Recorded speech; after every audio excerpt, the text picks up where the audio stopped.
더불어민주당 함양군 협의회 신년회 및 김두관 의원 초청 강연회가 2019년 1월 18일 저녁 6시부터 함양 성림 웨딩홀에서 김두관 국회의원을 비롯해 권문상 전 지역위원장, 홍정덕 함양군 협의회장 등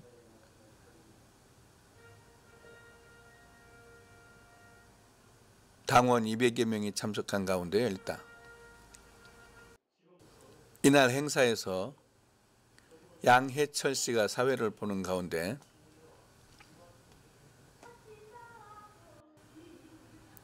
식전 행사로 초대 가수 도하숙 씨가 공연한 후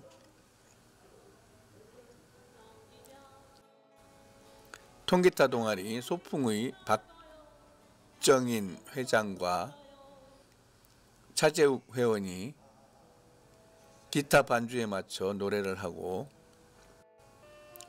천왕봉 색소폰 홍정덕 회장과 회원들이 멋진 공연을 하여 줬다.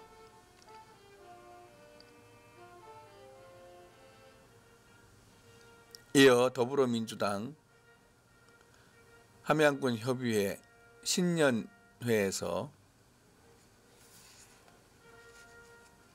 국민의례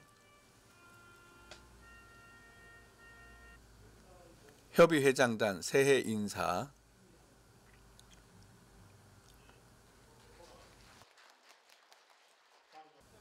내빈 소개 홍정덕 협의회장 신년 인사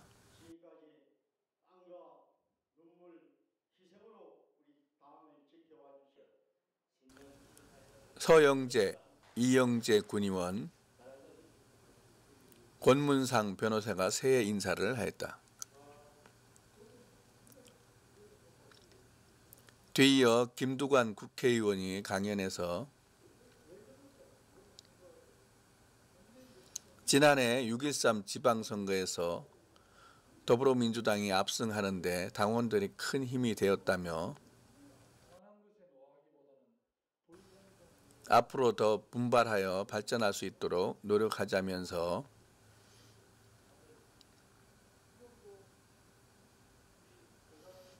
남해 군수 시절 조성한 독일마을 초기에는 원망도 많이 들었지만 현재는 많은 관광객들이 방문하여 활성화되었다며 그래서 지역 관광 산업에 주목하는 자치단체가 많다고 말하였다. 마지막으로 기념 촬영을 하면서 마무리하였다. 하나, 둘, 셋, 화이팅!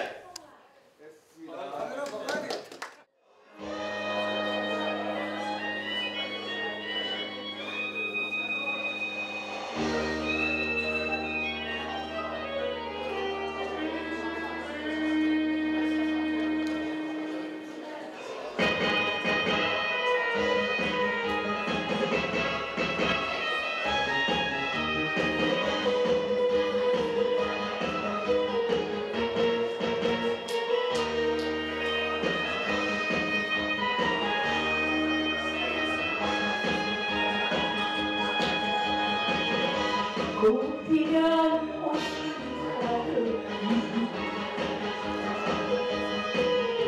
세월아 시나보니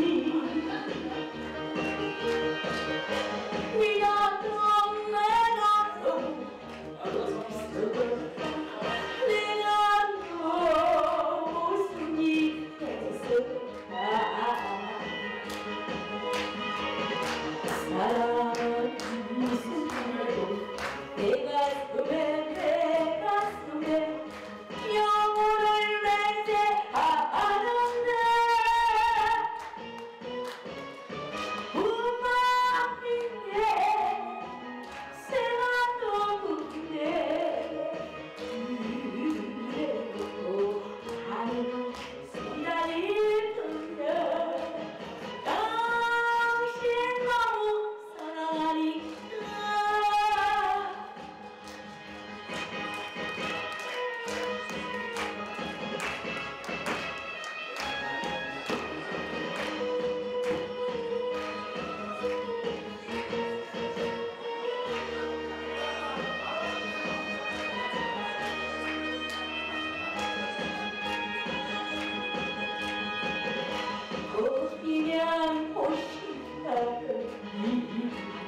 시작을 거둬라 너의 좁은 눈으로 이 세상을 떠보자 창문을 열어라 춤추는 산들 바람을 한 번 더 느껴보자 가벼운 풀밭 위로 나를 걷게 해주세 뭔가 새들의 소리 듣고 싶소 울고 웃고 싶소 내 마음을 만져줘 나는 행복의 나라로 갈 테야 고개 드는 조저녁 누워 정상에 누워 생각에도 취했소 벽에 작은 창가로 흘러드는 산뜻한 노는 아이들 소리 아하 나는 살겠소 태양만 비친다면 밤과 하늘과 바람 아래서 비와 천둥의 소리 이겨 춤을 추겠네 나는 행복의 나라로 갈 테야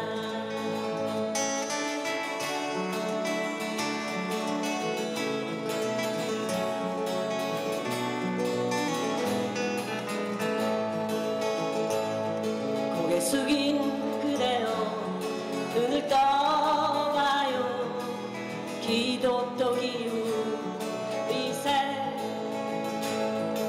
아침에 일어나면 자신 찾을 수 없어 밤과 낮 구별 없이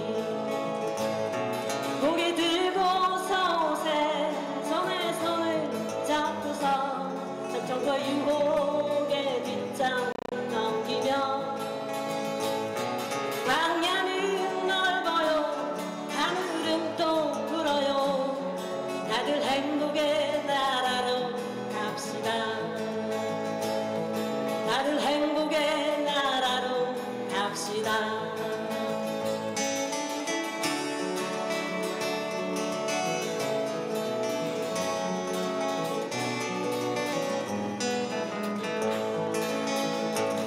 감사합니다.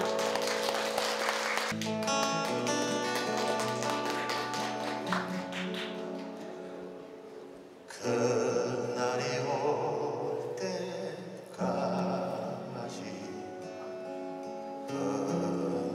흔들리지 말자 긴 바지 세우고 풀잎마다 맺힌 진주보다도 고운 아침 이슬처럼 내 맘에 소름이 알라리 외칠 때 작은 동산에 나와 작은 미소 띄운다 태양은 요즘 위에 붉게 떠오르고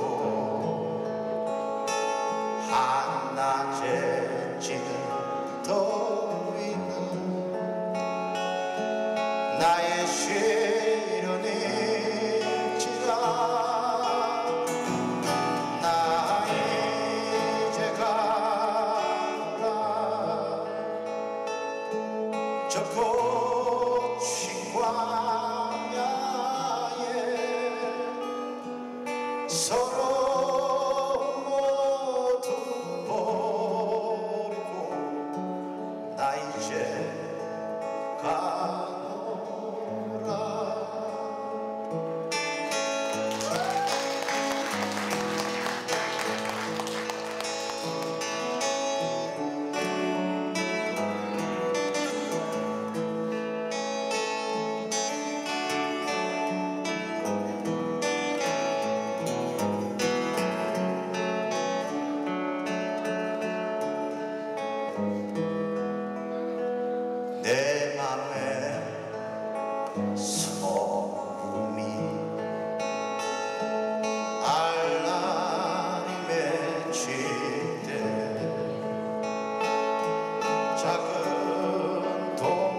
한낮에 지는 더위는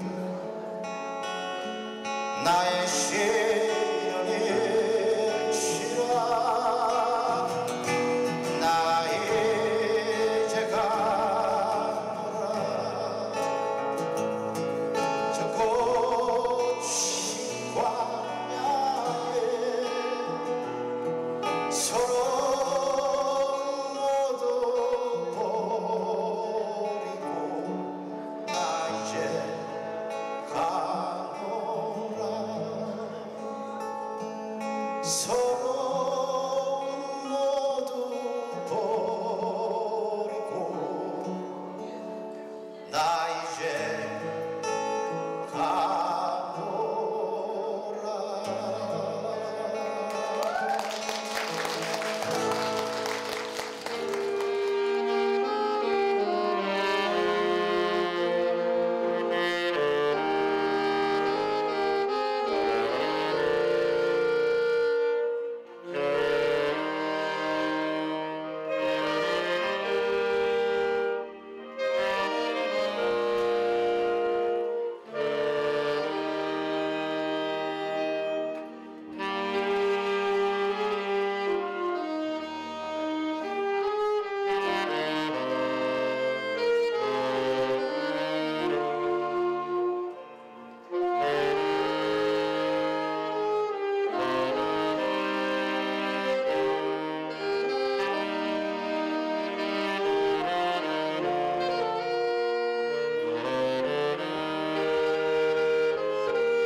홍정벽 인사 올리겠습니다. 네, 건강하십시오.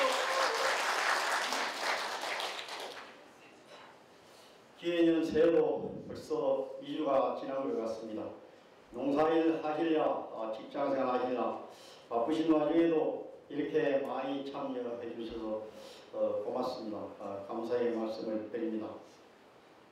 그리고 지금까지 땀과 눈물, 희생으로 우리 당을 지켜와 주신 김순아 고모님, 윤학송 고모님, 김재원 고모님, 박재용 고모님, 여러 고모님들에게도 깊은 감사의 말씀 드립니다.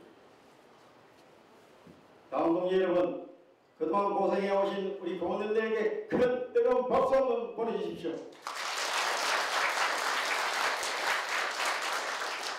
그리고 오늘 행사 준비를 위해서 고생하신 우리 윤학송 위원장님, 그리고 엄면 회장님을 비롯한 조순옥 여성위원장님을 비롯한 여성 동지 여러분 고생하셨습니다.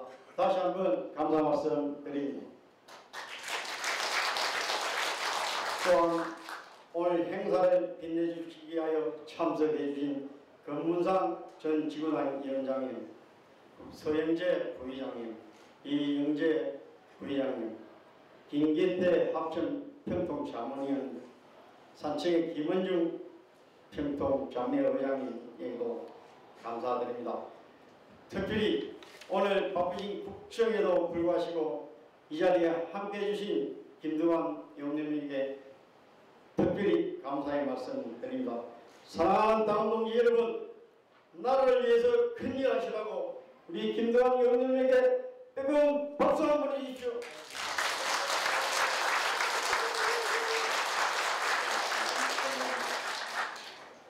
지난 한 해는 우리에게는 하면 된다는 희망을 가지는 한 해였습니다. 한명문 생일에 가나다 전 선교구에서 군의원을 한 명씩 만들어 주셨습니다. 이 자리에 빌어 다시 한번 감사의 말씀 드립니다. 이 또한 이러한 성과도 있었지만 아쉽게도 군의원 비례대표와 도의원 군수선거에서는 실패했습니다. 정당의 존립 목적은 선거에서 승리하는 것입니다. 안타깝게도 군수와 도의원 선거는 실패했지만 우리가 죄송합니다.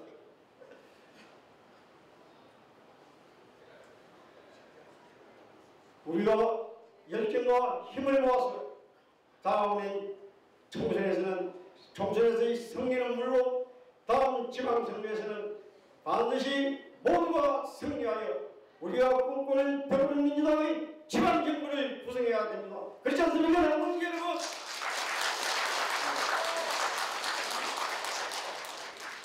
이것이야말로 우리가 꿈꾸는 함량을 만들어가는 것입니다. 지금부터 하나하나 준비해 나가겠습니다. 화합과 단합된 힘을 바탕으로 남은 백아운동도 펼쳐 나가겠습니다.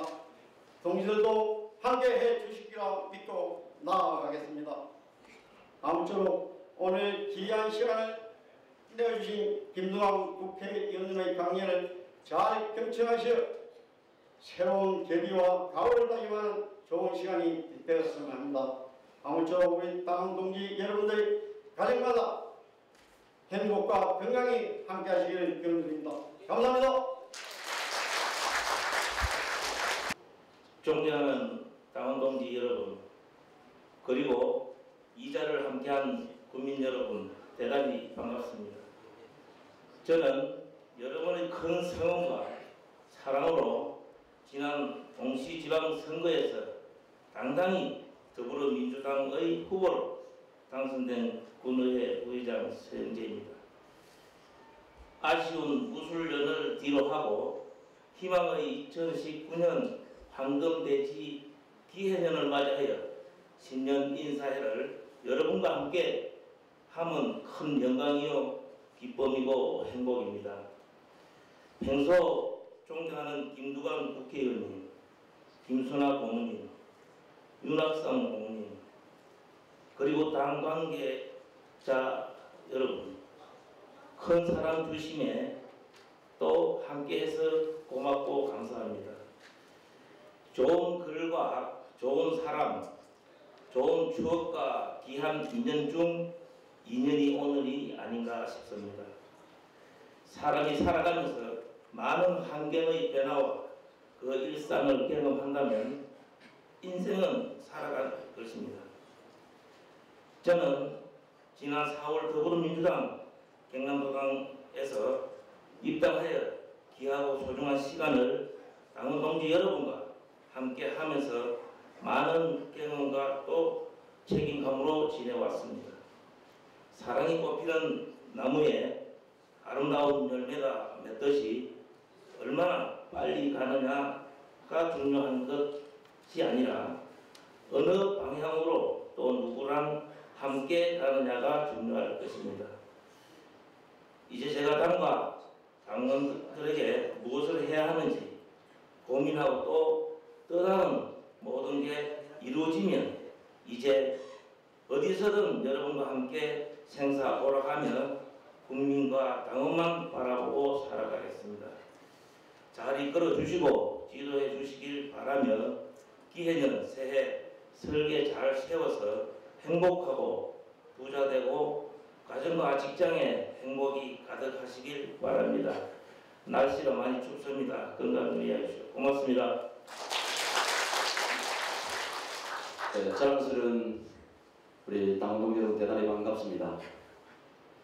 기해년 새해가 벌써 18일이 지났습니다만 2019년 새해 복 많이 받으시길 기원드립니다. 오늘 신년의 행사를 준비하시기 위해서 윤학송 준비위원장님 또 은변 회장님들 너무 고생 많이 하셨고요. 우리 국정에 바쁘신데도 불구하고 먼 길 찾아주신 김두관님께 진심으로 감사의 말씀드립니다.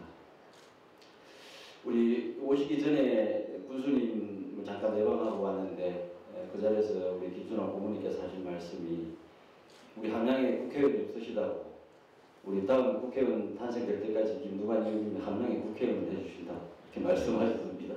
우리 김두관님께 감사의 말 박수 부탁드리겠습니다. 네. 잘 아시다시피 우리 김두관 의원님은 우리 경남지사를 지내셨습니다. 지사로 계실 때 함양을 남달리 관심을 많이 주셨고 저도 잠깐 우리 지사로 모셨을 때 우리 함양에 많은 도움을 주신 데 이 자리에 다시 감사의 말씀을 드립니다. 우리 당명이 더불어민주당입니다. 더불어민주당. 더불어라는 의미가 참 좋은 의미 아니겠습니까?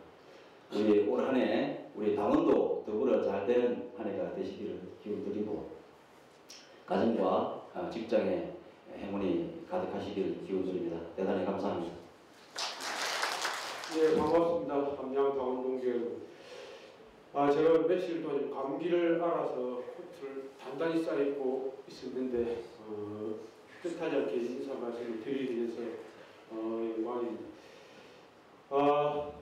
작년 한 해 다들 너무 고생하셨죠. 작년 선거가 그나마 함양에 있어서 제가 거창 함양 합천 산청에 체면을 좀 살릴 수가 있었습니다. 물론 군의원 수는 산청 한 명이지만은 합천 셋, 거창 셋, 함양 셋 똑같습니다만은 합천과 거창은 비례대표가 한 명이 있었고 함양만이 유일하게 전 지역구에서 당당하게 당선되어 주셔서 그나마 제가 명예롭게 지역위원장을 그만둘 수 있었던 것 같습니다. 만약에 함양에서도 그렇지 않았으면 아마 당원들한테 탄핵됐을 수도 있었겠습니다. 어쨌든 함양군 당원 동지 여러분들이 자랑스럽습니다. 올 한 해 건강하시고 복 많이 받으시고 저처럼 이렇게 감기 앓지 마시고 더더군다나 함양을 특별히 예뻐해 주셔서 서울 국정 바쁘신데도 이렇게 김두관 의원님도 모실 수 있는 능력이 있는 것에 대해서 함양군 당원 여러분들 부럽습니다. 저는 사실은 끝까지 강연 듣고 가야 되는데 전국 변호사 투표가 오늘 신주에서 있습니다. 그 투표하러 가는 길이었습니다. 가기 전에 지난 지역위원회에서 지역위원회 최초로 더불어 정책연구소를 만들어서 고생하신 우리 이목경 전 연구소장님도 좀 소개하고 가겠습니다. 좀 박수 좀 부탁드리겠습니다. 김두관 의원님 보고 싶어가지고 몸에 불만 이렇게 달려온 것 같습니다. 어쨌든 복 많이 받으시고 올해도 내년에도 같이 함께하겠습니다. 고맙습니다. 김준선 의원님을 소개해 올리겠습니다. 의원님은 경남 남해 제가 그냥 소개하겠습니다. 우리 당원 동지분들 중에 저 뒤에 서 계신 분들 앞자리에 자리가 많이 있습니다. 그래서 이렇게 좀 들어오셔서 함께 해주셨으면 좋겠습니다. 조금 전에 우리 거창, 함양, 산청, 합천 전 지역위원장이신 우리 권문상 변호사께서 인사를 해주셨는데요. 정말 작년 6.13 지방선거에서 큰 업적을 세우시고 아마 김기범 위원장의 지금 대를 이어서 하고 계신데 아마 제가 직접 들어보지는 않았습니다만 아마 21대 내년 4월 15일에 있는 총선을 우리 권문상 변호사께서 준비하고 계신 것으로 알고 있습니다.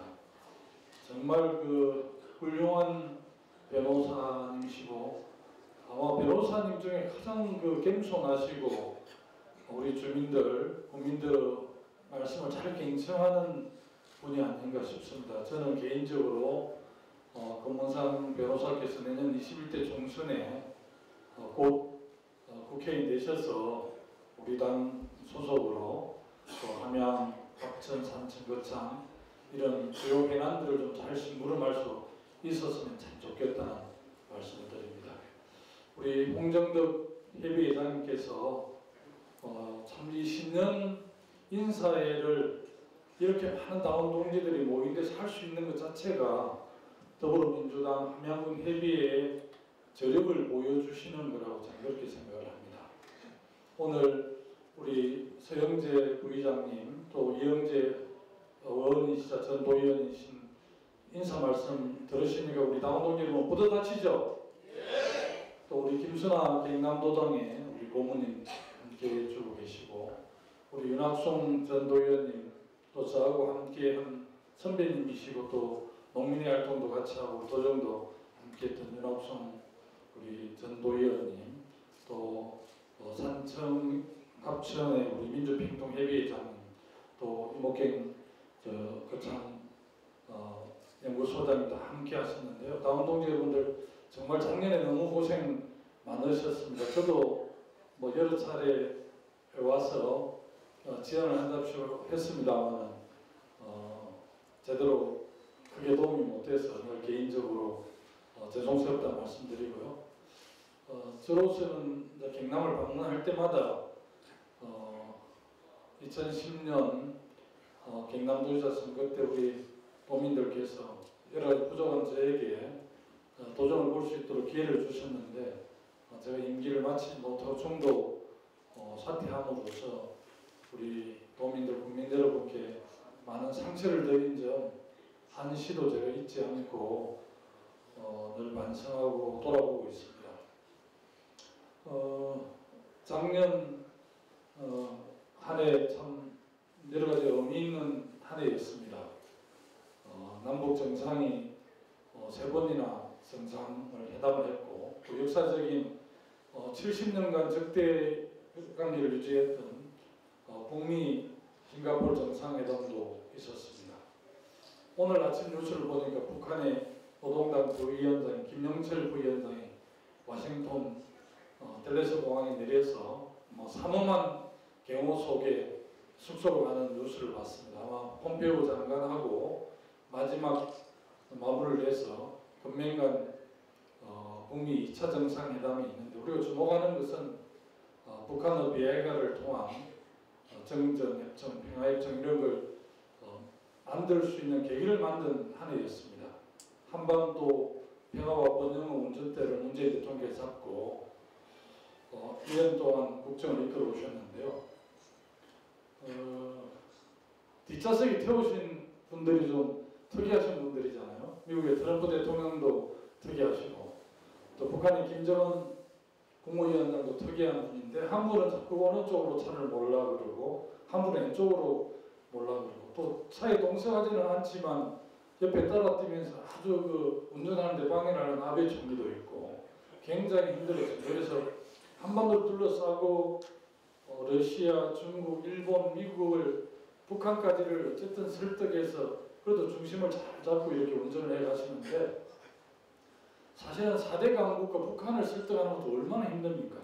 그런데 더 힘든 것은 대한민국이 이 남남 갈등이랄까 이념 분쟁이 세서 하나 무턱 터놓고 혼자 또 이 야당이 반대를 남북 문제 하더라고요. 저는 여야가 선거 때 각 당에서 군수 후보, 도지사 후보, 국회의원 후보, 군의원, 도의원 후보를 내기 때문에 저는 치열하게 경쟁할 수 있다고 생각을 합니다.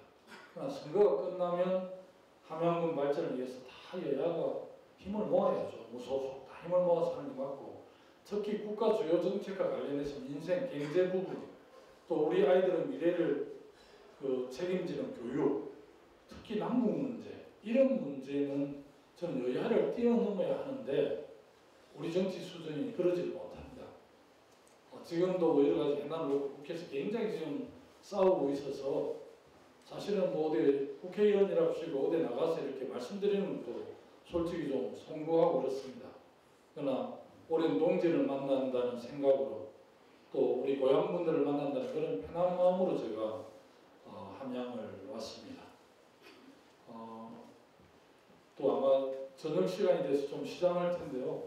원래는 강의는 1시간 정도를 준비해 왔는데 한 30분 정도 빠르게 좀 축약해서 말씀을 드리겠습니다. 올해는 우리 한금돼지띠 기해연인데요. 우리 당원 동지여러분들 건강하시고 정말 하시고자 하는 일들이 잘 되기를 진심으로 기원을 드립니다. 2019년은 상해 임시정부 수립 100주년 정말 그 극우적인 민족운동이었던 3.1운동 100주년이 되는 올해 굉장히 의미 있는 한 해입니다. 그리고 어떻게 보면 미래 100년을 또 새롭게 준비하는 그런 기간인데요. 어쨌든 촛불 시민혁명을 통해서 문재인 정부가 탄생하고 국정을 매우 힘있게 또 한반도의 전쟁 위기를 평화 번영의 시기로 이렇게 바꾸고 있지만 또 이 국정이라는 먹고 사는 문제가 잘 해결되지 않으면 굉장히 또 국민들이 섭섭해하십니다. 사실은 주 52시간도 좀 업종별로 좀 탄력적으로 운영을 해봤으면 하는 그런 좀 아쉬움이 있고요. 또 최저임금도 얼마나 우리 저임금을 받는 노동자도 힘듭니다. 그래서 최저임금을 만 원까지 올리는 그런 정책이 매우 바람직함에도 불구하고 갑자기 좀 많이 올리다 보니까 소기업이나 자영업자들하고 이렇게 잘 연결이 안 됐습니다. 그러다 보니까 사실은 굉장히 어려운 사람들이 더 어려운 그런 일시적 현상들이 나타나고 며칠 전에 제가 굉장히 부자라고 할 수 있는 분하고 만나서 저녁을 한번 먹었는데 그분이 뭐 굉장히 최저임금하고 주 52시간을 성토를 하더라고요.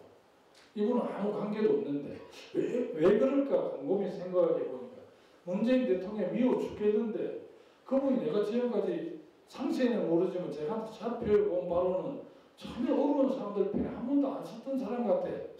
그런데 뭐 언제 이분이 그렇게 경제적 약자나 사회적 약자나 어려운 사람 편을 들었다고 뭐 최저임금이고 뭐 주 52시간 때문에 뭐 어려운 사람 더 어려워졌다고 막 성토를 하는데 아마 이제 다른 쪽 입장에서 우리 정부 여당을 공격하고 싶은데 아마 그 최저임금하고 주 52시간 현장하고 안 맞는 걸 고려를 해가지고 막 정치적 공세를 하는 것처럼 느껴져서 참 그날 저녁 밥이 뭐 넘어가는지 안 넘어가는지 모르게 먹었습니다. 저는 우리 사회가 어려울수록 지도자나 여유가 있는 사람들이 훨씬 더 많이 양보하고 배려해야 우리 사회가 대한민국이라는 공동체를 바로 갈 수 있는데 그러지 못해 좀 아쉬움이 있다는 말씀을 드리고요. 제 고향인 남해하고 또 작년 지방선거를 보면 김경수 도지사를 우리 도민들, 국민들께서 선택해 주셨고 희한하게 남해, 고성, 통영, 거제, 창원, 양산 또 부산으로 치면 기장, 울산, 울주군 이렇게 동남권의 해안선으로 쪼개서 이제 호남하고 연결이 됐고 지리산 쪽을 중심으로 해서는 자유한국당이 많이 되죠. 우리 함양군은 우리 서천수 군수님 소속으로 되죠. 사실은 진주를 빼놓고 경남 18개 시군 중에서 7개는 더불어민주당이 시장 문수를 하고 큰 창원, 거제, 양산, 김해는 다 저희들이 통영 다 하고 있고 자유한국당 진주만 하고 이제 군은 이제 거창, 산청, 합천, 밀양, 어령 이렇게 함안 이렇게 하고 있죠. 어쨌든 작년에 우리 경남은 균형 있게 시장 문수를 선택해 주셨지만 전국적으로 보면 시군구 기초자치정부가 226개입니다. 그 중에서 더불어민주당이 151명이 시장 문수를 증명하고 있고 강역 시도는 17개 시도인데 제주도 원희룡 지사, 경북의 이철우 지사, 대구의 권영진 대구광역시장 세 사람만 빼고 14분이 더불어민주당입니다. 그래서 작년 지방선거에서는 더불어민주당을 압도적으로 우리 국민들이 선택해 주셨습니다. 그래서 한편으로는 굉장히 기쁘지만 지금 이제 6개월이 지나고 나면 지금 얼마나 우리가 더 책임감이 무겁습니까?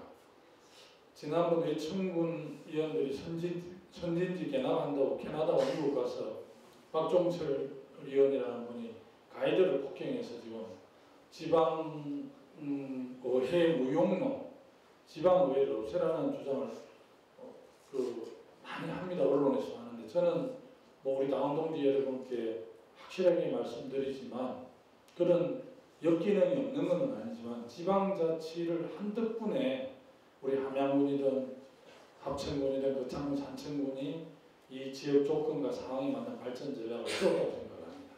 2020년 우리 함양 항로와 산삼 엑스포 지금 확정이 됐잖아요. 한 18개월 남았는데 군수님하고 우리 부의장 다 의원님들 굉장히 공무원들이 많이 준비를 할 건데 함양군의 발전 한 단계 끌어올릴 거라고 생각을 합니다. 그와 관련해서 뭐 이쪽에 국회의원은 있습니다만 국회의원이 굳이 뭐 어디 지역으로 한정되지 않습니다. 국민 전체 대표성도 갖고 지역 대표성도 동시에 가는데 제가 지난번에 우리 설천수 원수님 제 방에 한 2번 오셨습니다. 그래서 해난을 잘 알고 있고요. 또 군부대 이전 문제와 관련해서도 국방부라든지 국방위원회에 제가 잘 심부름하도록 하겠습니다. 야당 국회의원이라고 일을 못하는 건 아니지만 그래도 국정을 직접 책임지고 있는 정부 여당 국회의원들이 그래도 야당 의원들보다는 좀 더 일을 많이 할 수 있습니다. 그래도 시대가 좋아져서 뭐 요즘 야당 국회의원이 우리 김포 같은 데는 지하철 5호선 또 인천 2호선을 연결하는 이런 걸 뭐 여당이 저희들이 제가 했지만 또 뭐 지역 홍보는 또 자유한국당 국회의원이 하는데 노릇배도 뭐 3년 얻어먹는데 그 큰 걸 뭐 국회의원 둘이 시장 도의원 시의원 우라먹으면 어떻습니까? 뭐 그걸 우라먹는 게 중요한 게 아니고 지역 그 발전에서 그런 일을 하는 게 중요해요. 저는 뭐 홍보할 수 있다고 생각을 합니다. 함양에 도 예산 많이 따오면 도의원도 홍보하고 군의원도 홍보하고 원수님도 홍보할 수 있는 거죠. 어쨌든 그 함양 그래서 약간 가끔 가다가 이제 지방의회의원이나 국회의원들이 국민의 눈높이에 맞지 않는 그런 일을 하고 나면 국회 해산하라, 도의회 없애버리라, 지방의회 없애버리라 이런 일을 이제 속이 상하고 미우니까 그렇게 하지만 지방자치를 한 25년 했기 때문에 그나마 다 주민 중심으로 지방행정이 굴려가는 거죠. 강성 군수가 임명제가 갔다면 우리 주민들이 뭐 해난이 있으면 군수실에 함부로 갈 수 있겠습니까? 서장, 교육장, 뭐 경찰서장 이런 기관 장관을 모이고 맨날 이야기하고 그러고 일반인들 가도 잘 듣지도 않아죠. 사람이 나빠서가 아니라 6개월, 1년 있다 갈 건데 뭐 지역민들은 그런 애로사항을 이렇게 경청할 자세가 안 돼 있죠. 그래도 이 행정을 책임지는 군수님, 도의원, 군의원님들을 우리 주민들이 직접 선출하니까 그 유권자들에게 이런 걸 존중하고 이렇게 하는. 그래서 사실은 우리 군의원이든 강력이든 기초든 뭐 국회의원이든 정말 국민의 그런 기대를 저버리지 않게 해야 될 것 같아요. 잘하지는 못하더라도 욕은 안 먹어야 될 건데 이게 뭐 통으로 욕을 먹고 있으니까 참 민망합니다. 함양 국민들 우리 당원 동지들이 고마워서 이렇게 초대해 주지 아무도 그렇게 초대도 안 해주십니다. 어쨌든 오늘 이 10년 하대회를 계기로 해서 내년 21대 총선에서 우리 함양거창 산청에서도 더불어민주당 소속 국회의원 꼭 탄생하도록 할 수 있도록 힘 모아주시고요. 지금 올해 4월 3일에 국회의원 보궐선거가 2군데가 생겼는데 하필 경남에만 생겼습니다. 노회찬이 돌아가신 창원 성산에 국회의원 보궐선거 생기고 통영 고성에 이군행 의원이라는 분이 보좌관 급여를 좀 자기 값어치가 썼다 해가지고 날라갔는데 통영 고성에 지금 준비 중인데 우리 이제 당원 동지들만 계시니까 통영 고성 창원 성산을에서 승리할 수 있도록 자녀들이 나가고 계시면 좀 전화도 해주시고 꼭 좀 격려해 주셨으면 좋겠습니다. 왜 제가 이런 말씀드리냐면 이 아무리 문재인 대통령이 개혁을 하려고 해도 그게 제도로 입법으로 완성이 되야만 가능한데 지금 국회의원 300명 중에 더불어민주당 129명입니다. 여소야대거든요. 일당이긴 하지만 야대 여소야대 국회다 보니까 150석을 하려고 민주평화당이나 정의당하고 합하면 150석만 넘으면 옛날에 다 법안이 통과되어 있는데 지금 쟁점 법안, 여야가 싸우는 법안은 국회 선진화법에 의해서 180석이 돼야 됩니다. 근데 180석이 되질 않습니다. 그러니까 아무런 좋은 법안을 국회에 통과시키기 그렇게 어렵습니다. 그래서 내년에 우리가 잘해서 내년 총선에서 한 150석에 가까운 절반 정도를 우리 당이 해서 일당을 하고 나머지 민주평화당이나 정의당 이런 당도 우리 당 합해서 한 40석이나 이렇게 해서 자유한국당 100석 이하로 이렇게 좀 해야 나라가 될 것 같아요. 너무나 물고 늘어지니까요. 나경원 원내대표가 더 심하더라고요. 어쨌든 그런 차원에서 내년 총선이 참 중요하다는 말씀을 드리셨고요. 지금 아마 신년회를 하는 것도 아마 그런 의미가 있을 겁니다. 신년에 우리 당원 동지들 모여서 이렇게 건강 안부도 한번 묻는 의미도 있지만 또 새로운 계리를 다지는 게 중요하고 4년이 긴 것 같지만 금세 갑니다. 벌써 6개월 지나고 곧 1년 다 돼가잖아요.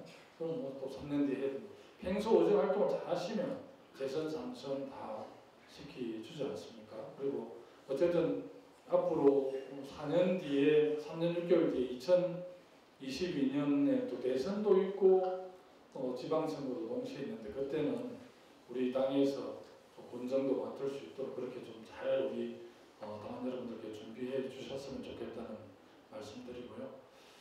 준비한 저게 잘 보이지가 않네요, 그죠? 이 보입니까? 너무 거리가 멀어서 그냥 뭐 그렇게 그냥 혹시 그거 있습니까? 어떤 없습니다. 그럼 하나씩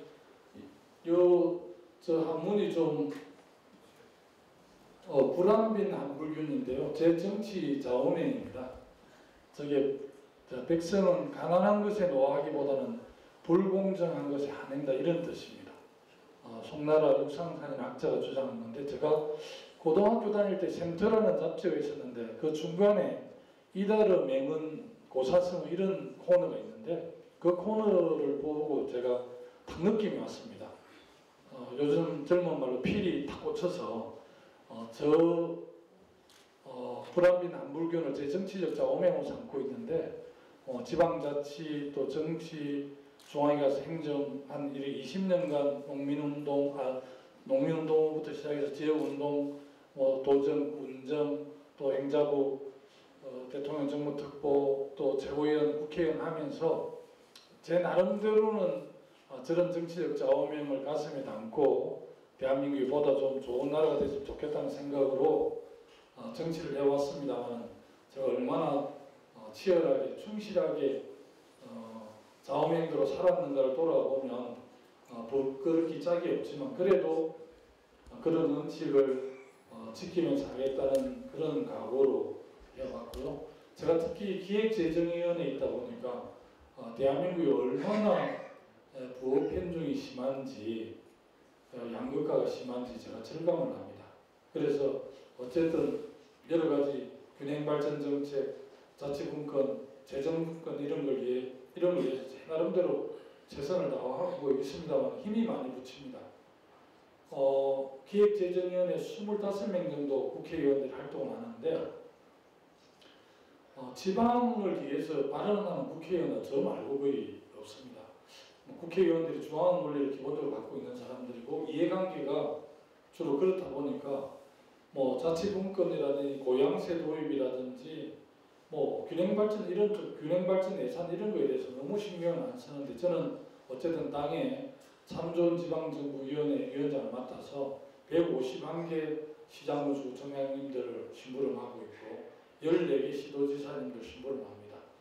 이번은 일요일임에도 불구하고 내일 모레 당대표, 내대표, 최고지도부하고 14개 서울시장을 비롯해 14분의 시도지사님들 모시고 올해 들어 첫 우리 참 좋은 지방정부위원회 제가 주관해가 일요일 10시 행사를 합니다. 내일 모레 하는데 어쨌든 오늘 제가 하고 싶은 이야기는 지역이 대한민국 미래다 이런 주제로 하려고 했는데요. 시간이 너무 많이 흘러서 어떻게 줄이기가 어렵네요. 하나 좀 넘겨주실래요? 아까 제가 좀 설명을 드려서 축약해서 말씀드리면 대한민국이 전 세계에서 어떤 대접을 받고 있는지는 우리 국민들이 잘 모르십니다.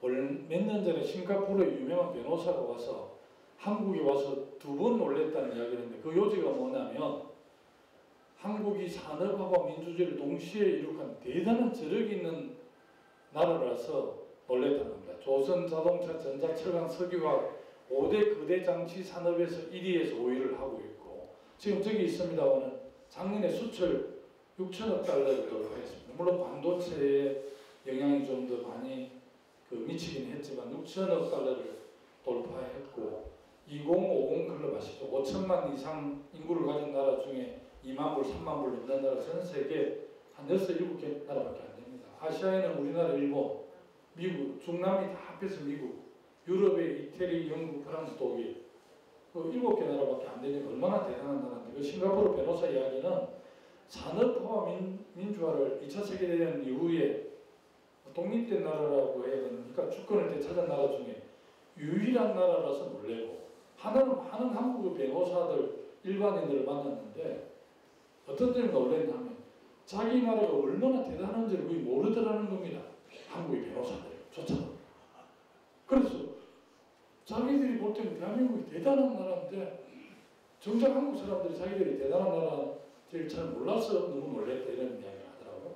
최근에 전 세계 IQ를 조사하는 유명한 국제기구가 있는데 그 기구에서 IQ 발표를 했는데 1등이 싱가포르, 2등이 홍콩이고 3위가 한국입니다.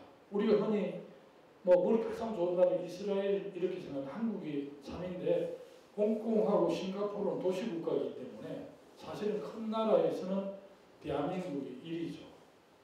지금 K-팝, 드라마, 한류가 전 세계를 강타하고 있잖아요. 베트남의 박항서 감독도 대단한 유명하려고 하고 계시죠. 산청 출신인데 제 친구입니다.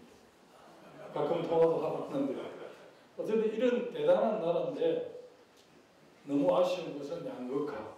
너무 잘 사는 사람 잘 사고 어려운 사람 어려운 이 양극화 문제. 그리고 지역 갈등. 또 한국이 급격히 산업화와 민주화되다 보니까 세대 간의 갈등이 좀 우리가 사실 젊은 애들 잘 모릅니다. 이 아들들의 생각을. 또 산업화 세대들은 이제 정보를 공유하고 정서가 비슷하지만 세대 간의 간극도 크고 또 과거에는 영원한 갈등이 이렇게 그거 없어졌어요. 지금은 수도권과 비수도권을 격차합니다. 예를 들면 강원도 강릉으로 KTX가 연결됐거든요. 옛날에는 강원도를 지방이라 했지만 지금 강원도에 영서지방 있잖아요. 춘천과 원주는 완전 수도권입니다. KTX까지 강릉이 뚫렸으니 강릉 수도권 들어가죠. 원주 있고 충북에 음성이라는 군이 있는데 그 군이 인구가 15만 명이 됩니다. 왜 그렇게 인구가 늘었느냐. 음성 산업단지가 있거든요. 2000m 장원하고 잡혀있는. 그리고 천안이 왜 대학이 한 10몇 개 되느냐. 옛날에 수도권에 대학을 정세를 안 해줬는데 수도권 바깥에서 가장 가까운 데가 천안이었기 때문에 천안에 대학이 10개 정도 돼요. 지금 충남도 다 수도권 넘어갔습니다. 경상남도 지역 총생산 GDP에 전국 3위였는데 지금 충남에 밀렸습니다. 충남이 당진, 평택은 경기도죠. 당진, 충남이 이제 서해안 중국으로 굉장히 수도권에 가까워서 산업들이 많이 들어와 있습니다. 그러니까 대한민국은 수도권과 비수도권 싸움인데 경기도 국회의원이 60명입니다. 60명 국회의원들 지역구 60명인데 지난 총선에서 40명이 우리 더불어민주당이 되고요. 한 분이 심상정이라고 정의당 대표가 되고 19명이 자유한국당이 됐습니다. 경기도는 완전 우리 더불어민주당이 그때는 남경인 필지사였는데 제가 국회의원 될 때는 야당 국회의원이었고 저기까지 와서 진짜 여당 국회의원이 됐는데 남경인 필지사가 경기도 국회에 60명 초청했는데 전부 우리 당 국회의원들하고 근데 우리 경남은 정말 어려운데 이 수도권과 비수도권이 균형 발전하지 않으면 안 됩니다. 우리 뭐 다 돌아가셔서 안타깝게 생각하시는 노무현 대통령이 핵심 도시 이런 걸 통해서 국가 균형 발전에 굉장히 기여를 했습니다. 그렇게 균형 발전하려고 해도 왜 서울이 더 발전하느냐? 서울은 돈, 정보, 고급 인력 사람들이 다 서울에 모여 있기 때문에 그렇습니다. 이런 식으로 계속 가면 좀 넘겨주실랍니까? 살아서 잘 안 오는데 지방 소멸 시대입니다. 전국 228개 시군구 중에 89개 지역이 소멸 위기인데 저기 보면 30년 내 사라질 가능성이 높은 지역 경북 어성군, 전남 고흥군, 경북 군위군, 경남 합천군, 사이, 제 고향 남해군 5위, 뭐 청송군, 명량군, 청도군 이렇게 되어 있습니다. 그러면 뭐 옛날에 저 고려 말에 유명한 누굽니까? 길제 야원인가? 산천은 누구한테 인근은 간 곳이었다 그러는데 뭐 삼양산을 누가 떠가겠습니까? 인구가 줄어서 지방정부로서의 기초지방정부로서 기능을 할 수 없다는 걸 의미하겠죠. 그러니까 뭐 읍면 사무소도 없어지고 군청도 없어진다는 건데 이렇게 되면 되겠습니까? 이 국가균형발전정책 반드시 해야 하는데 저는 노무현 대통령한테 그렇게 강력하게 했지만 뭐 이명박 박근혜 정부 기반이 없었습니다. 그래서 훨씬 더 중앙 집중도가 강화된 건데 지금 문재인 정부에서 예를 쓰고 있는데도 여러 가지 어려워서 지금 우리 이 지방에 있는 우리 국민들이 체감이 안 올 겁니다.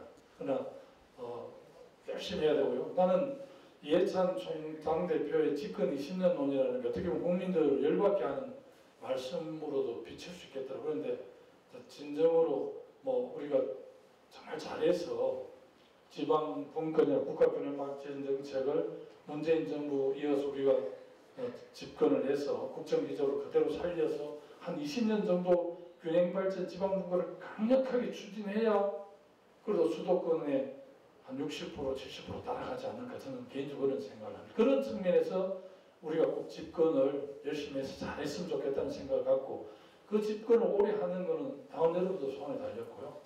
문재인 정부가 하는 아까 지방의회 일부 위원의 이탈 행위를 보고 지방자치 없애야 된다고 하지만 정말 동의하지 않습니다. 저 사진에 나오는 분은 아마 교과서에 많이 보셨을 겁니다. 인도의 성자인 마하트마 간디인데요. 지금 인도는 인구가 중국을 곧 추월 했는데 곧 추월을 합니다. 인도는 저출산이 아니라 굉장히 자녀를 많이 낳거든요. 인구가 경쟁력인데 마하트마 간디가 인도 공화국이 잘 되려고 그러면 70만 개의 마을 공화국이 있어야 된다 이런 이야기였습니다.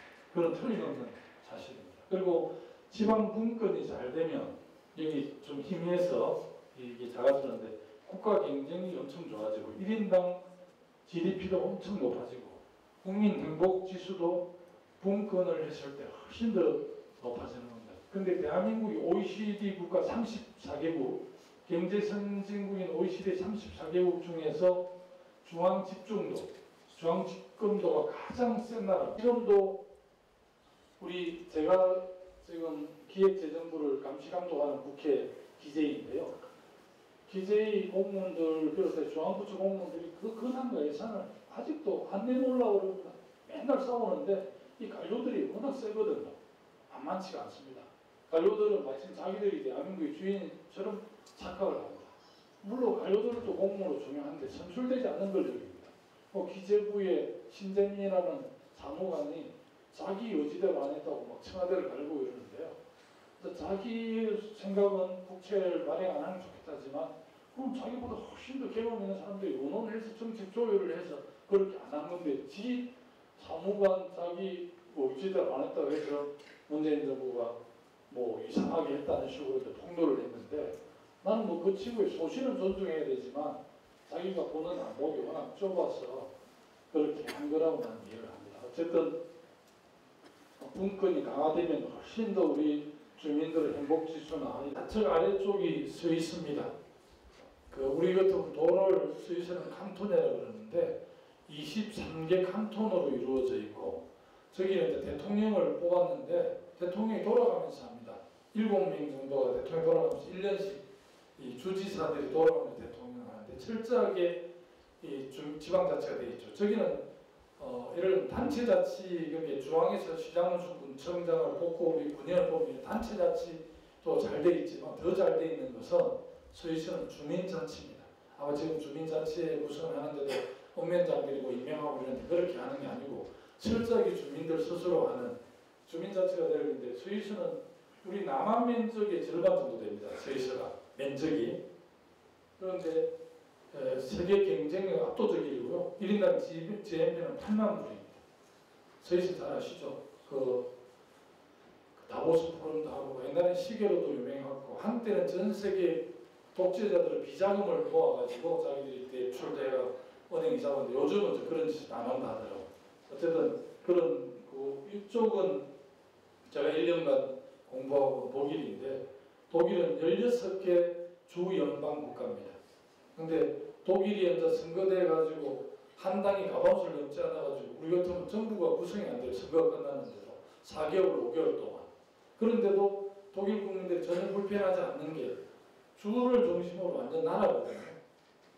그러니까 전혀 불편하지 않은 건 아니죠. 우리나라 같은 중앙 집권도가 강한 나라에서 대통령이 없고 정부 구성이 안 되면 난리가 나겠죠. 그러나 지방자치가 잘 되기 때문에 전혀 그렇지 않습니다. 많은 사람들이 선진국이 지방자치가 잘 돼 있다 이렇게 말씀하시는데 그건 약간 고민을 안 하시는 분들의 말씀이고 지방자치, 단체자치든 주민자치든 지방자치가 잘 돼 있는 나라들이 나중에 전부 선진국이 됩니다. 유럽의 나라들이 그렇고 일본이 그렇고 미국도 그렇습니다. 그래서 선진국이 지방자치가 잘 돼 있는 게 아니라 지방자치가 잘 된 나라가 10년, 20년, 50년 후에 완벽한 선진국이 됩니다. 제가 독일에 있을 때 서독 동독이 통일을 90년에 했습니다. 이렇게 동서독이 통일된 게 28년이 되고 베트남은 다른 방식으로 통일했는데 45년쯤 됐을 겁니다. 그런데 서독의 동서독 통일할 때 서독의 켄셔 예상 콜 총리 그리고 3인당 빌리버런트 이런 총리들은 다 돌아가셨어요.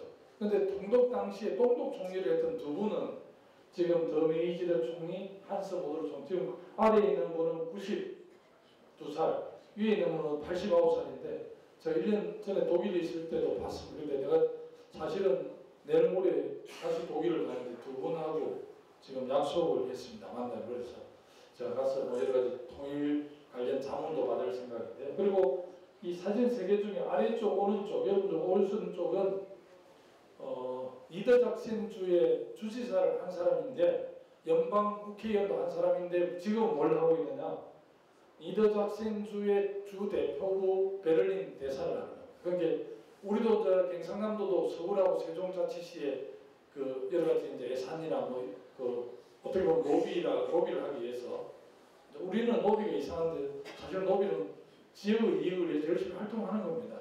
원래 뭡니까 이 브로카도 좋은 의미죠. 우리나라는 브로카가 사기꾼처럼 이래 되는데 브로카는 원래 좋은 의미로 써 있는 건데 우리나라에서는 사기꾼이라고 되는데 이분은 주지사도 연방 국회의원도 했는데 니더작센주에 우리 같으면 베를린 사무소장을 하는 거죠. 그런데 베를린 사무소장이 나오고 이분은 대사라고 합니다. 대표부 대사. 그러니까 그만큼 독일은 지방자치가 잘 돼 있는데 이 지방자치가 잘 돼 있는 나라들이 다 좋은 나라가 됐다고 말씀을 드리고요. 한 장 더 넘겨주시겠습니까? 이게 좀 선명하진 않는데 보시기에 좀 붉은색은 아니지만 좀 저강색이 돼야 됩니다. 이 색은 이제 지난번에 오는 여러분 보시면 왼쪽은 17개 시도 지사 선거입니다. 경북 대구하고 제주도만 빼고 우리가 다 하고 이제 시군구는 이렇게 되어 있습니다. 그런데 경남을 보면 남해군, 통영, 거제, 창원, 김해, 양산, 기장, 우산, 부산 이렇게 쭉 되어 있죠. 그래서 사실은 우리 당 입장에서는 작년 6.13 선거 같은 선거는 아마 뭐 전무후무할 겁니다. 다시는 이런 기회가 없을 겁니다. 우리 함양에서 어려웠지만 제가 지역구는 김포는 시장, 도의원 4명, 시의원 12명 중 7명, 3명 뽑는 지역이 2군데 있었는데 제가 그때 제가 판단해보면 3명 뽑는 지역이 우리 당 후보 3명 다 내도 다 되겠더라고요. 그런데 그렇게 하면 시민들한테 너무 오만하게 비칠 것 같아서 사실은 당선될 수 있다는 판단을 했지만 나중에 결과를 보니까 3명 다 되고 됐겠더라고요. 그런데 2명씩은 내거든요. 그런데 당연히 다 됐죠. 그래서 시의원, 도의원 4사람, 도의원 그 전방 김포가 전방이라서 굉장히 보수색이 강한 지역인데 작년 6.13 선거에서는 그냥 우리 당 짝대기만 뽑아도 옛날 되는 식으로 다 됐는데 그래서 제가 어제 아침에 운영위원 하면서 우리 시의원들한테 요청을 했습니다. 정말 잘해주셔야 된다 서로 그런 요청을 했는데 지난번 6.13 선거에 저렇게 국민들 우리를 믿고 맡겨주셨기 때문에 정말 막 주민들 섬기면서 정말 해난들 잘 챙겨주셔야 4년 돼요. 더불어민주당 군의원 확실히 잘하더라 이렇게 해서 다 맡겨주시는 거니까 꼭 그렇게 좀 해주시길 당부드리고 싶어요. 한 장만 넘겨주십시오. 자랑 좀 하겠습니다. 제가 군수할 때 독일 마을 이 축구장, 야구장을 만들었는데 독일 마을에 그렇게 많은 사람들이 오시고 미니 옥토버 페스티벌이나 미니 맥주 축제도 하고 하는데 굉장히 돈을 많이 벌입니다. 독일 마을 바로 옆에 이제 제가 후임 군수가 만들었지만 제가 설계를 다 해놓고 옆에 이제 그 유명한 탤런트 박은숙 씨가 사는 원해의 술촌 마을이 있고 독일 마을이 있고 그 아래쪽 바닷가에 물건 마을이라고 이름이 물건인데 정말 물건인 마을입니다. 자족 기능이 되는 그 3개 마을이 어우러져서 관광객이 어마어마하게 오고요. 그래서 이 식당이고 독일 맥주 소세지집이고 카페고 너무 잘 된다는. 그래서 제가 군수할 때는 한 55%, 53% 지지받았는데 제가 투표를 해보지는 않는데 요즘 고향에 가면 거짓말 좀 못하면 70% 지지를 받습니다. 제가 고향에 군수 나오면 당선될 것 같아요. 근데 제가 이 이야기를 하는 것은 군수할 때 정말 욕을 많이 먹었습니다. 젊은 군수가 막 불법 묘지 단속한다고. 남이 우리 가서 묘지 못 보셨죠? 매장님 묘지에 관한 법률이 있었는데 그걸 지키는 시장구청장이 김두관 빼고 아무도 없었어요. 이게 하동이고 사천이고 여수고 마음대로 묘지를 쓰는데 이 별난 군수가 절대 묘지를 그것도 사문화된 법에 근거해서 법은 존재하지만 법을 지키지 않는 법이었어요. 근데 지금은 장사에 관한 법률로 법률 명이 바뀌었습니다. 근데 그렇게 단속할 때 부모 자식도 모르는 호로 자식 군수라고 저를 그렇게 우리 국민들이 제가 그래서 군수 좋아하는 사람 좋아하고 미워하는 사람 그렇게 미워했어요. 근데 남이가 유명 관광객을 내려면 온통 들에다가 묘지를 써놓으면 되겠습니까? 길거리에다가. 원래 묘지법에 30호 이상 자연마을에서는 300m 또 국도에서는 500m 바깥에만 묘지를 쓸 수 있게 되어 있거든요. 그런데 사실은 부모들이 돌아가시면서 나는 저 밭대기 내 묘지 써달라 하니까 부모 유언대로 써야 되는데 이 전부 다 묘지법 위반이거든요. 그렇게 단속해서 그럼 단속을 하려고 그러면 또 대안을 제시해야 되잖아요. 그래서 이제 산속에 있는 마을에 한 50분 이상 찾아가서 이제 공동묘지하고 화장장을 설득해서 했는데 지금은 그것 때문에 내가 너무나 국민들이 좋아하십니다. 남의 은행 묘지 길거리 못 봤을 겁니다. 안 못 씁니다. 제가 장사 지내는데 찾아가서 문청지에 찾아가서 불법을 못 쓰게 했거든요. 그럴 때는 그렇게 미워했는데 지금은 공공모집하고 화장장이 너무 좋으니까 만나는 사람마다 그럴 때 욕 많이 했는데 지금 좋다네요. 그러니까 이제 이 위원이 교수가 되시면 욕을 먹더라도 꼭 해야 되는 건 하셔야 됩니다. 요즘 실감하는 게 고향 가서 너무 사람들이 좋아하고 그러니까 노래 제목 있을 때 잘해라는 노래 제목이 있잖아요. 정말 있을 때 잘해야 되겠더라고요. 그 직함이 있을 때.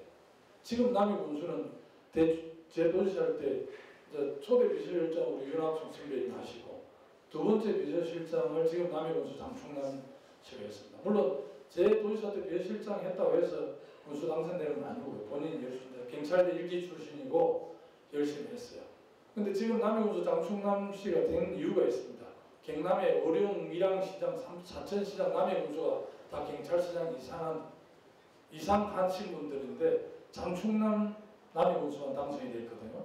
제가 볼 때는 장충남 군수는 경찰물을 한 90% 뺀 사람이고 다른 선배님들은 경찰물이 좀 덜 빠졌더라고요. 제가 보기에. 그걸 모르는 것 같아도 시민들이 정확하게 꿰뚫어 맞지 않나 싶어요. 이건 제 판단인데 그것을 떨어진 선배님들은 섭섭할 수 있기 때문에 오해는 없었으면 좋겠고 제 주관적 판단을 봤을 때 그 선배님들은 또 장충남 군수보다 훨씬 더 나이가 많은 분들이거든요. 그러니까 아무래도 옛날 경찰을 해서 나름대로 그래도 평생을 경찰하고 서장하고 뭐 청장하고 이랬는데 그게 하루아침에 잘 안 되잖아요. 그래도 장충남 군수는 내가 볼 때는 경찰서장을 다 진주 뭐 이렇게 하면서 사물을 많이 빠졌어. 그래서 국민들이 선택한 게 아닌가 싶은 생각은 없잖아요. 뭐좀 다른 데로 흘렀습니다만 미안합니다. 어쨌든 지역 조건과 상황에 맞게끔 그래서 이제 독일의 간부 간호사도 퇴임하신 분들이 연금을 받잖아요. 이 연금을 6개월만 살면 100% 받거든요. 그럼 6개월은 저기 살고 6개월은 독일 가서 살고 그러면 연금이 한 우리 돈으로 한 350원 이렇게 나오니까 저기 와서 다 사시는 거죠. 그리고 유명 관광지가 돼서 굉장히 많이 찾는데 내부적으로는 약간 논란이 있습니다. 정말 은퇴가 조용히 살고 싶은데 막 관광이 너무 많이 오면 귀찮은 분도 있고 이건 방도 빌려주고 그래서 수입이 많으니까 좋아하는 분도 있고 근데 조용히 살고 싶었던 분들은 이제 10년 동안 제가 전매를 못 하겠거든요. 이제 10년, 20년이 다 됐죠. 그래서 지금은 이제 집을 팔고 나가신 간부 간호사분들이 있는데 그분들은 지을 때는 한 1억 2, 3천원, 지금은 3억 5천, 4억에 돈도 많이 벌어서 팔고 나가셔서 후회는 전혀 없다 하더라고요. 어쨌든 그런 경험들이 있다는 말씀을 드리고요. 넘겨주십시오. 가운데 하겠습니다. 제가 행정자치부 장관을 실력을 했습니다. 사실은 노무현 대통령이 좀 오래 같이 하자고 그랬는데 그때 한나라당이 의회 권력, 국회 권력을 장악하고 있었는데 대학생들이 미군부대 점거에 농성했다고 미국 기조로 뭐 포천에서 있었거든요. 포천 경찰서장 정도 직위 이제 정도 근데 이상하게 이제 경기경찰청장도 아니고 본 경찰청장도 아니고 경찰 정치적으로 지휘하는 노무현 대통령 밑에서 열심히 하고 있는 김두관을 좀 손을 봐야 되겠다 이래가지고 제가 7개월 만에 그만두게 됐는데 그 7개월 동안 제가 한 게 많이 있지만 제일 제가 자랑스럽게 생각하는 주민투표법을 통과시켰습니다. 이 사례에 있었던 걸 마무리하고 마치고 저는 이제 자치공무원 활동을 하면서 우리가 5천만 인구 이렇게 크기 때문에 대의정치를 대표자를 뽑아서 대의정치를 할 수밖에 없는 사정이지만 그래도 직접민주주의를 할 수 있으면 가능한 직접민주주의를 많이 해주는 게 바람직하다는 차원에서 주민투표 주요한 결정하는 주민투표를 하는 게 중요하다 해서 이걸 도입을 했는데 저걸 도입하니까 당연히 기자들이 대서특별을 했죠. 그런데 제가 그걸 발표하고 퇴근하니까 고건 총리가 저한테 전화를 하셔가지고 내 총리실하고 충분하게 협의 없이 김두관 장관이 했나 그런 식으로 약간 질책을 하시더라고요. 그래서 제가 좀 담이 큰 사람이라 담력이 있는 사람이라 총리가 질책했지만 잘 자겠지 했는데 총리께서 낮에 그러는 좀 잠이 쉽게 안 들고 뒤척뒤척 하다가 잤어요. 다음날 아침에 국무회의 한다고 일어나가 제가 정확하게 기억을 합니다. 구두를 실으려고 하는데 청와대에서 전화가 왔어요. 당일 부속실장이 전화를 했죠. 대통령께서 통화를 원하십니다. 이러더라고요. 그래서 접니다 하니까 김 장관 어제 그 주민투표제 도입한다고 기자회견 했죠. 네 그렇습니다 하니까 노무현 대통령께서 김 장관 이거 기자회견을 해버려 좀 곤란한데 시기가 너무 이런 거 아닙니까? 주민투표제를 도입하는 게 너무 시기가 이런 거 아닙니까? 이렇게 이야기를 하시는 거예요. 총리는 어제 저녁에 퇴근하는데 전화를 했지. 대통령께서 아침에 출근하라는데 했지. 그러니까 제가 이걸 행정부 간부들하고 인원을 안 할 수가 없잖아요. 인원을 하니까 뭐 펄펄 뛸죠. 행정부 차관부터 고위 간부들이 도입 시기를 늦춰야 된다는 걸 알았더라고요. 근데 제가 믿는 구석이 있었겠죠. 노무현 대통령이 저를 신뢰해준다는 믿음이 있어서 그런지 아니면 좀 무식해서 무대포 기질이 있어서 그런지 제가 어떤 사람입니까? 밀어붙여가지고 주민투표법이 제정이 됐습니다. 이 대목에서는 뭐 좀 있는데 우리 함양 국민들은 그래도 빠르십니다, 속도가. 제가 얼마 전에 영천시 가서 특강을 했는데 영천시는 이렇게 말씀을 드렸는데도 한 2분 뒤에 박수를 치잖아요. 10초 이내에 아주 훌륭하시게 쳐주셔서 감사합니다. 그래서 이제 오세훈 무상급식 투표가 오세훈 시장에 물러나고 지금 원전 에너지 정책 때문에 논란이 되는데 원전을 그 에너지 정책으로 가져가면 고준위, 중저준위, 폐기물이 나옵니다. 이게 이제 굉장히 위험하잖아요. 이걸 이제 방사선 폐기물 처리장을 어디에 지을 거나 굉장히 놀라운데 군산과 경주가 투표를 해서 경주에 엄청난 인센티브를 줬죠. 3,000원, 뭐 양성자 가속기, 한수원 본부를 주는 조건으로 그렇게 됐고요. 그리고 또 제주도가 그 특별자치도로 통합되는 거. 옛날 제주도 가면 제주공항에 내려 택시를 타면 서귀포 가면 그 산 할증을 더 붙어가지고 맨날 관광객들이 12일을 붙었습니다. 왜? 제주시하고 서귀포시하고 북제주군하고 남제주군하고 행정구역이 다르니까 가산금을 냈거든요. 근데 지금 이제 제주가 통합이 되시는 그런 게 없어졌죠. 어쨌든 이 주민투표법은 저는 굉장히 자랑스럽게 생각을 합니다. 그런데 어쨌든 저는 보람 있게 생각한다는 말씀드리고요. 저는 대한민국이 더 좋은 나라로 가려고 그러면 크게 보면 자치분권이 강력하게 시행될 수 있는 개헌을 해야 합니다. 그런데 작년에 개헌이 잘 안 됐습니다. 저 개인 속에는 우리 국민들이 대통령을 직접 뽑을 수 있는 열망을 꺾을 수 없기 때문에 대통령 계속해서 우리 국민들이 선택하되 국방, 외교, 또 큰 정치를 대통령이 하고 이런 경제 문제를 비롯해서 나라 살림살이 이런 거는 총리가 하는 방식으로 운영하는 게 참 좋겠다는 제 개인 생각입니다.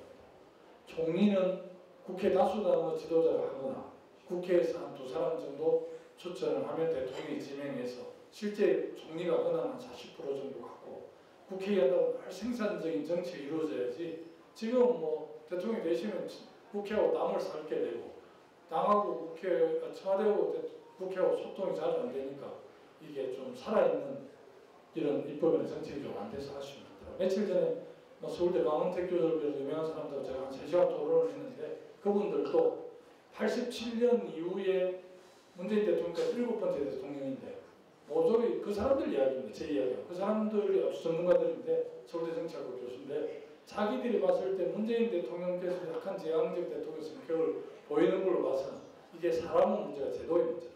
5년 단임 대통령제가 이거는 제왕적 대통령을 생산하는 구조라는 거죠. 이 구조를 바꾸지 않으면 한국 정치는 계속해서 정당 대립형으로 간다는 거고 그분들은 뭐 독일이나 유럽처럼 합의제 민주주의로 하면 좋겠다 이런 걸 했는데 그런 걸 바꾸는 게 개헌입니다. 그래서 작년에 개헌은 찬스가 있었는데 여자가 싸운다고 못했는데 우리가 이제 초등학교 때 입었던 옷을 고등학교 대학생이 되면 옷을 바꿔 입어야 되잖아요. 그리고 지금의 대한민국의 권력 구조라는 게 87년, 30년 더 전에 만든 거잖아요. 32년 전에 만든 거니까 우리 사회가 빠르게 이제 지식 정보가 4차 산업으로 바뀌가니까 이 시대에 맞는 제도와 옷을 만들어줘야 되는데 그거 하자면 또 서로 이제 재단 사겠다고 싸우고 뭐 이 옷감을 어떻게 선택해야 된다고 싸우는데 참 큰일입니다. 어쨌든 고민해서 좋은 나라를 만드는 같은 고민을 해줬으면 좋겠고요. 제가 어쨌든 함양군하고 특별한 인연이 있으니까 제가 김포를 지역으로 두지만 전국에 국회의원 지역 대표성도 있고 전국 국민 전체 대표성도 있으니까 아까 우리 김수남 고모님께서 군수님하고 차담할 때 이야기를 하셨는데 제가 그 말씀을 새기면서 우리 함양군의 여러 재난들 잘 심부름하겠다는 말씀드리고 우리 당원 동료 여러분들 정말 자부심 뿌듯하게 가주시면 됩니다. 화이팅 하시고 올해 건강하시고 고맙습니다.